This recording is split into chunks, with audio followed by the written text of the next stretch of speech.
France Bleu Gare Lozère vous invite. 04 66 21 36 37. Emmeline Bertel, bonjour. Bonjour Serge, bonjour à tous. Bienvenue le Républicain d'Uzès. Alors vous avez d'abord retenu un sujet qui est fort intéressant parce que moi j'ai vu la bande-annonce présentée entre autres par le maire d'Uzès, l'ouverture de cette exposition à l'ancien évêché le 29 avril avec une exposition, on peut le dire, rayonnante de peintres. Oui, tout à fait. On peut compter Picasso, Monticelli, Chabot ou encore Renoir. Voici quelques grands noms d'artistes du 19 et 20e que les amateurs d'art pourront découvrir dès le 29 avril au premier étage de l'ancien évêché d'Uzès.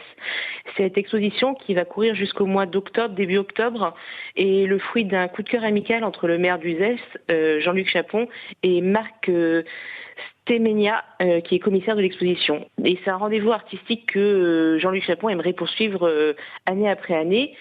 Par ailleurs, on a appris que pour valoriser cette exposition, la ville d'Uzès et l'Office du tourisme vont mettre les petits pas dans les grands et vont faire appel à des influenceurs sur le week-end du 14 et 15 mai. Ouais, il y a vraiment des expos uniques. C'est le cas de celle-ci à l'ancien évêché à partir du 29 avril, que des grands peintres célèbres principalement.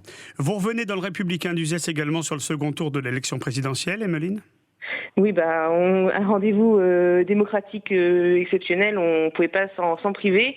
Donc, mais par contre, on peut dire que dimanche soir, l'ambiance dans le bureau de vote d'Uzès n'était pas celle des grands jours. Les dés semblaient déjà jetés et l'élection jouée. Si Emmanuel Macron est arrivé premier dans la cité ducale avec 61,38% des suffrages, Marine Le Pen a quand même atteint des records avec 38,62% des voix. Il s'agit du meilleur score pour le parti d'extrême droite pour une élection présidentielle à Uzès. En 2017, elle avait fait 30,69 et son père, en 2002, quand il avait atteint le second tour, avait fait 21,14. Par contre, cette photographie électorale uzésienne n'est pas du tout représentative du reste de l'Uzès, où le Rassemblement national a réalisé d'excellents scores, dépassant souvent le président élu, comme à Pouzillac, où Marine Le Pen a fait son meilleur score local avec 69,07% des suffrages. Ouais. Le Républicain d'Uzès, avec un sujet de saison, vous nous expliquez comment se prémunir contre les mythes. Les tiques. Ah, les tiques, pardon. Ah oui, c'est pas la même chose, oui. Nous, on en a aussi des tiques. Alors, ça dit quoi dans le Républicain, Emmeline ? Alors oui, donc c'est les tiques, c'est les vilaines petites bêtes qu'on ne veut pas voir sur nos animaux ou nous entre nos genoux et nos aisselles. Ah oui. Parce que elles sont pas très regardantes sur leurs hôtes et malheureusement elles sont souvent porteuses de parasites qui provoquent des maladies graves et parfois même mortelles chez le chien quand elles ne sont pas prises à temps.